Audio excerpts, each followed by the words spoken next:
Jan media ന്യൂസിലേക്ക് സ്വാഗതം. ഞാൻ നാസർ ചേരിയത്. കേരള സർക്കാർ സാംസ്കാരിക വകുപ്പ് സ്ഥാപനമായ മഹാകവി മോയിൻകുട്ടി വൈദ്യർ മാപ്പിള കലാ അക്കാദമിയുടെ അവാർഡ് സമർപ്പണം തിരൂർ വാഗൺ ട്രാജഡി സ്മാരക ടൗൺ ഹാളിൽ മാപ്പിളക്കലയുടെ അവതരണങ്ങളും മാപ്പിള കലാരംഗത്തെ പ്രമുഖരുടെ സാന്നിധ്യവും കൊണ്ട് കലാസന്ധ്യയായി മാറി. 2024 വർഷത്തെ കലാകാരന്മാർക്കുള്ള അക്കാദമി അവാർഡുകളും 2021, 22, 23 വർഷങ്ങളിലെ മാപ്പിള കലാ സാഹിത്യ ഗ്രന്ഥങ്ങൾക്കുള്ള അക്കാദമി അവാർഡുകളും ബഹുമാനപ്പെട്ട വഖഫ് ഹജ്ജ് വകുപ്പ് മന്ത്രി വി അബ്ദുറഹ്മാൻ അവാർഡ് ജേതാക്കൾക്ക് സമർപ്പിച്ചു. തിരൂർ MLA കുറുക്കോളി മൊയ്തീൻ സാഹിബ് അധ്യക്ഷത വഹിച്ചു. KEL കുഞ്ഞഹമ്മദ് സാംസ്കാരിക പ്രഭാഷണം നടത്തി. Tirur municipal chairperson AP Naseema, TK Hamza, academy chairman doctor Hussain Randathani, vice chairman Pulikkottil Hyderali, secretary Basheer Chungathara തുടങ്ങിയവർ സംസാരിച്ചു. ഫൈസൽ എളറ്റിൽ അവാർഡ് ജേതാക്കളെ പരിചയപ്പെടുത്തി. ഇടങ്കോട് ഹംസ ഖാൻ, MK ജയഭാരതി, MO നജീമ ഹസൻ, വെള്ളയിൽ അബൂബക്കർ, അലി കണ്ണോത്ത്, മജീദ് ആവിയിൽ, കോയ ഗുരുക്കൾ Panniyankara, Basheer VK Panniyankara, Odakkal Kunjali Haji മണ്ണാരിൽ, Muhammad Hussain Ustad, Ahmed Kutty Moulavi Mavandiyur, Kunhalan Kizhisseri, doctor M Mullakkoya, doctor Noufal PT, OM Karuvarakundu, doctor Munavar Hanif TT എന്നിവർ അവാർഡുകൾ സ്വീകരിച്ചു. ഫൈസൽ കർമ്മനത്തിന്റെ മൊഹിദ്ദീൻ മാല ഗാനാലാപനത്തോടുകൂടി തുടങ്ങിയ പരിപാടി റഹീന കൊളത്തറ നേതൃത്വം നൽകിയ ഒപ്പന, ഇസ്മായിൽ ഗുരുക്കൾ പന്നിയങ്കര നേതൃത്വം നൽകിയ കോൽക്കളി എന്നിവ അരങ്ങേറി. തിരൂരിലും പരിസര പ്രദേശങ്ങളുമായുള്ള മുതിർന്ന കലാകാരന്മാർക്കുള്ള അക്കാദമിയുടെ ആദരം കുറുക്കോളി മൊയ്തീൻ സാഹിബ് MLA നിർവഹിച്ചു. തുടർന്ന് നടത്തിയ ഐശ്വൽ കേരളം ഗാനസന്ധ്യയിൽ ഗായകന്മാരായ ഫിറോസ് ബാബു, മണ്ണൂർ പ്രകാശ്, റിഫാമോൾ, അസ്മ കോട്ടകൽ തുടങ്ങിയവർ പങ്കെടുത്തു. അവാർഡ് ജേതാക്കളായ ഗായകർ പുല്ലങ്കോട്ട് ഹംസഖാൻ, MO നജീമ ഹസൻ, MK ജയഭാരതി എന്നിവർ ഗാനാലാപനം നടത്തി. ബഷീർ ചുങ്കത്തറ, സെക്രട്ടറി മഹാകവി മോയിൻകുട്ടി വൈദ്യർ മാപ്പിള കലാ അക്കാദമി കൊണ്ടോട്ടി നന്ദി പറഞ്ഞു. ഈ പരിപാടിയിൽ നമ്മുടെ അവാർഡ് ജേതാക്കളായ അതിഥികളും ഇവിടെ ആദരിക്കപ്പെടുന്ന അതിഥികളൊക്കെ ഏതാണ്ട് എല്ലാവരും തന്നെ എത്തിക്കഴിഞ്ഞിട്ടുണ്ട്.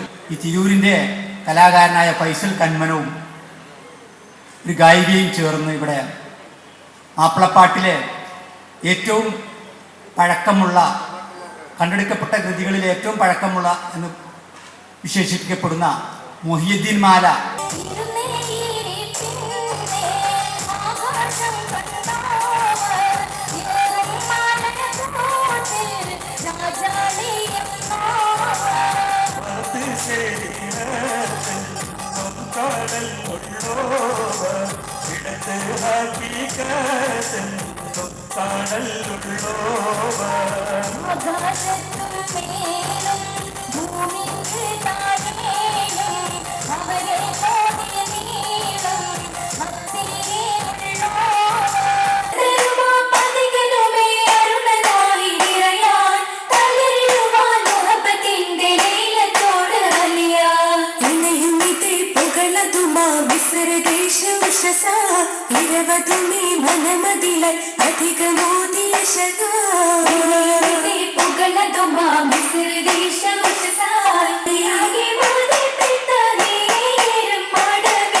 സാംസ്കാരിക വിഷയങ്ങളും പലസ്തീൻ അടക്കമുള്ള സാർവദേശീയ വിഷയങ്ങളൊക്കെ പ്രതിപാദിച്ചുകൊണ്ടുള്ള KEൻ്റെ പ്രഭാഷണമാണ് അടുത്തതായി ഈ പരിപാടിയിൽ അരങ്ങേറാൻ വേണ്ടി പോകുന്നത്.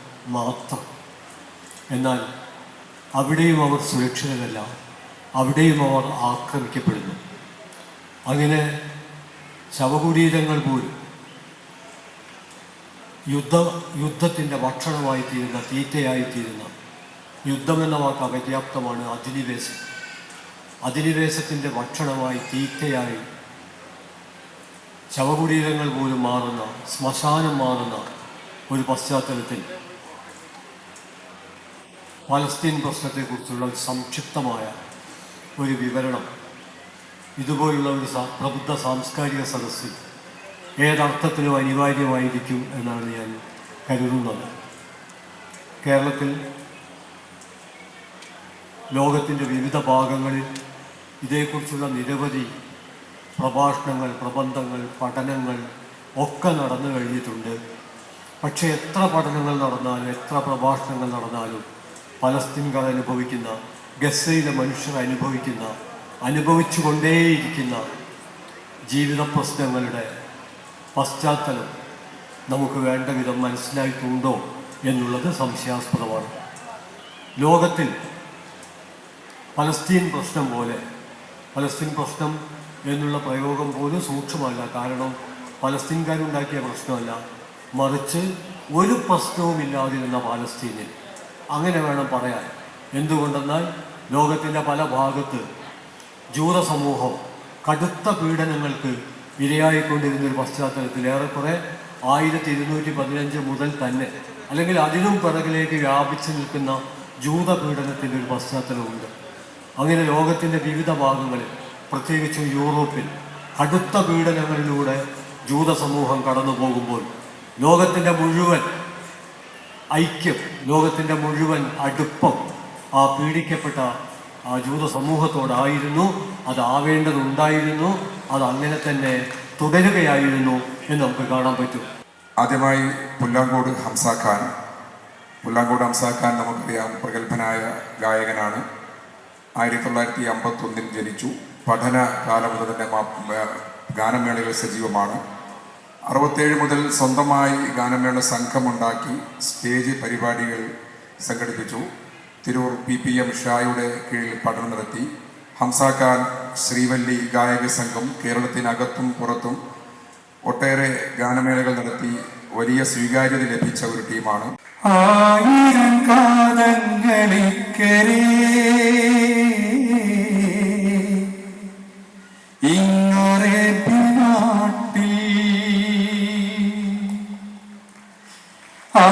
ആരറിയാനെന്റെ വേദന ഈ മണൽ ചുടുകാട്ടി. ആയിരം കാതങ്ങളിക്കരേ ഇങ്ങറേബ്യ നാട്ടി. ആരറിയാനെന്റെ വേദന ഈ മണൽ ചുടുകാട്ടി. ഇനിയത്തെ യുഗത്തിൽ അതെങ്ങനെ ആയിരിക്കണം എന്നതിനെക്കുറിച്ചുള്ള ഗവേഷണവും പരീക്ഷണവുമാണ് വൈദ്യ അക്കാദമി നടത്തിക്കൊണ്ടിരിക്കുന്നത്. അക്കാദമിയുടെ പ്രവൃത്തിയും അതാണ്. ഇതെങ്ങനെ നിലനിർത്തിക്കൊണ്ടുപോകാൻ യുവതലമുറയ്ക്ക്, വരുന്ന തലമുറയ്ക്ക് ഇതിന് എത്രത്തോളം താല്പര്യമുണ്ട് എന്ന് നിങ്ങൾക്കറിയാതെ. പഴയതാണ്. അതിന് പുതിയ യുഗത്തിൽ എങ്ങനെ പ്രയോഗിക്കണമെന്നതിനെക്കുറിച്ച് പഠിച്ച് മനസ്സിലാക്കി ആ കലാസാഹിത്യ സംവിധാനം നിലനിർത്തിക്കൊണ്ടുപോകാൻ നമുക്ക് സാധിക്കണം. ഇപ്പോൾ മാപ്പിളപ്പാട്ടുണ്ട്. പണ്ട് അറബി മലയാളത്തിലാണ് മാപ്പിളപ്പാട്ട് എഴുതിയിരുന്നത്. അതേ രീതിയിൽ ഇപ്പോൾ എഴുതാൻ സാധിക്കുക. മോയിൻകുട്ടി വൈദ്യരുടെ കാലഘട്ടം വരെ അറബി മഹദത്തിലയലി ഫലിഫിലയഹബിയം മഹിദാക്ഷര പോലുള്ള അതിനകത്തുള്ള 3/4 വാക്കുകളും അറബി വാക്കുകളാണ്.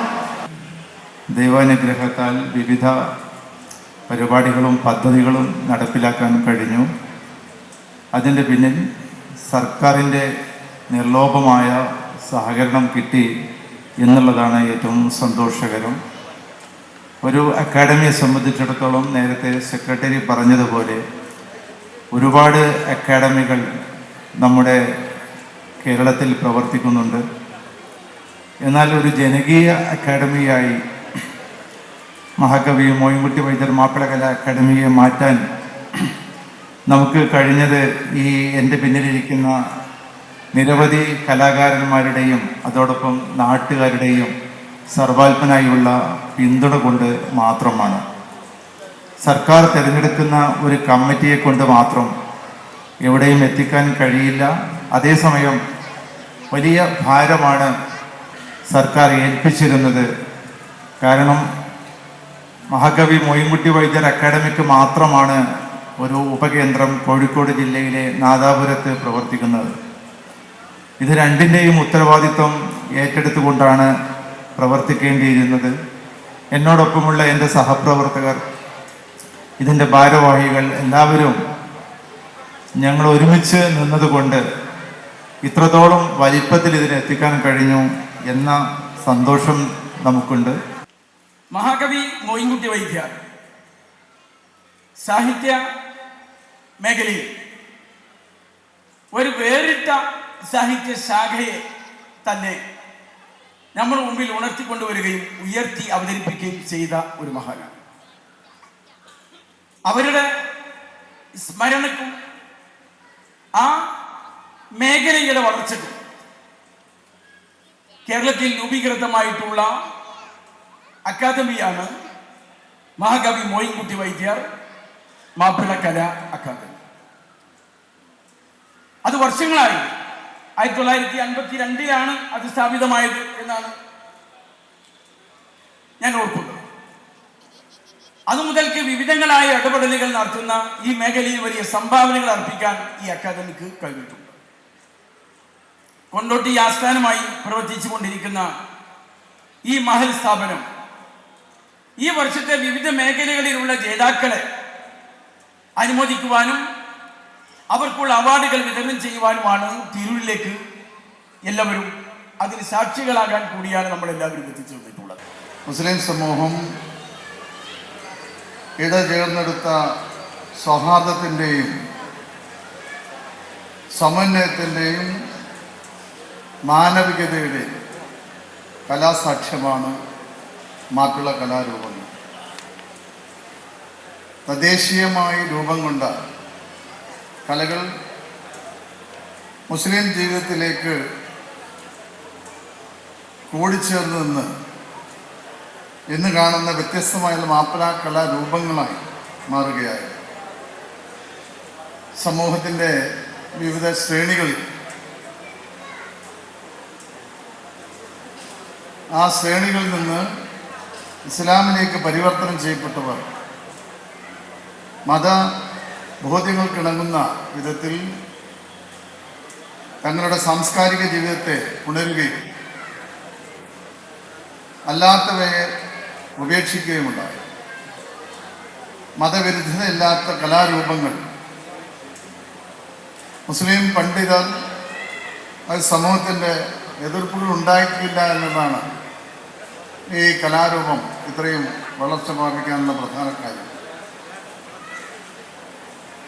മാപ്പിള കല എന്നുള്ളത് ആഗോള മുസ്ലിം സമുദായത്തിൻ്റെ മുദ്രയാണെന്ന് വിശേഷിക്കപ്പെടാൻ ആകാത്ത വിധം സാംസ്കാരികമായി കേരള മണ്ണിനോട് ചേർന്ന് നിൽക്കുന്ന ഒന്നായി നിസ്സംശയം നമുക്ക് പറയാൻ കഴിയും. അന്നത്തെ കാലത്ത് ഏറ്റവും കൂടുതൽ സങ്കടപ്പെട്ടിരുന്ന സമയത്ത് ഒരു പാട്ട് കേട്ട് എത്രമാത്രം സന്തോഷിച്ചിരുന്നു അല്ലേ? മോയിൻകുട്ടി വൈദ്യരെ ഞാൻ കൂടുതൽ മനസ്സിലാക്കുന്നത് ബദറുൽ മുനീർ, ഹുസ്നുൽ ജമാൽ, ഇതൊക്കെ ഇതിൽ നിന്നൊക്കെയാണ്. അപ്പോൾ അങ്ങനെയുള്ള ഒരാളുടെ പേരിൽ നടത്തുന്ന ഏറ്റവും മഹത്തരമായ ഒരു പരിപാടി അതിലേക്ക് ക്ഷണിക്കുകയുണ്ടായി. പക്ഷേ ഈ ഒരു സമയത്ത് ഒട്ടനവധി ഒരുപാട് ആളുകൾ ഇനിയും സംസാരിക്കാനുണ്ട്, അവാർഡ് സമർപ്പണം നടത്താനുണ്ട്.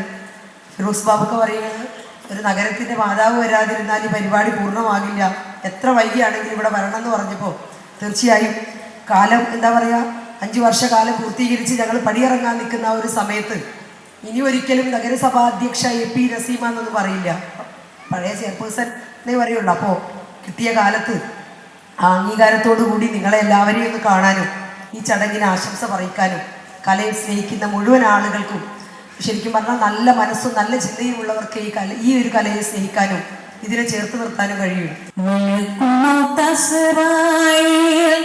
അണഞ്ഞിടും മുൻപേ ചലനമൻ താടിയിൽ നിലച്ചിടും മുൻപേ തന്റെ റൗളാശിരീഫൊന്നു കണ്ണിനു കാട്ടിടണേ ഇലാഹിയൻ കണ്ണിനു കാട്ടിടണേ. മലക്കുമൗത്തസ്റായിൽ അണഞ്ഞിടും മുൻപേ ചലനുമൻ താടിയിൽ നിലച്ചിടും മുൻപേ പുണ്യനബി തന്റെ റൗളാശരീഫൊന്നു കണ്ണിനു കാട്ടിടണേ ഇലാഹിയൻ കണ്ണിനു കാട്ടിടണേ.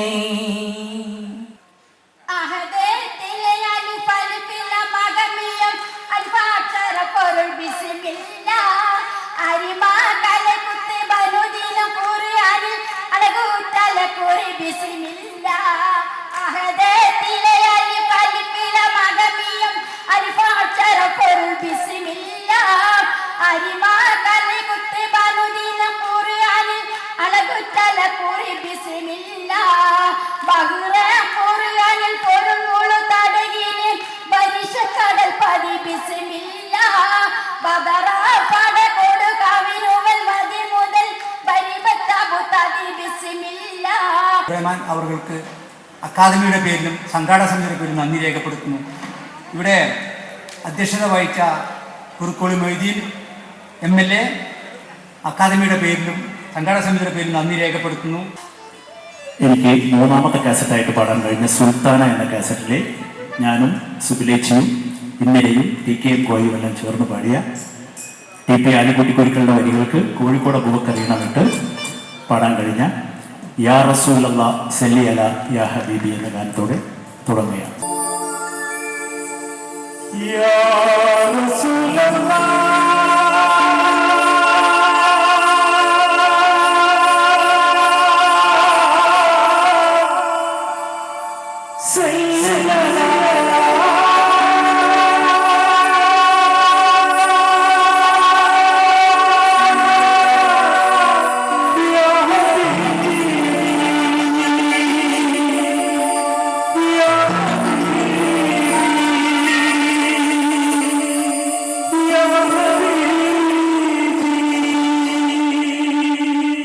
Media news Tirur.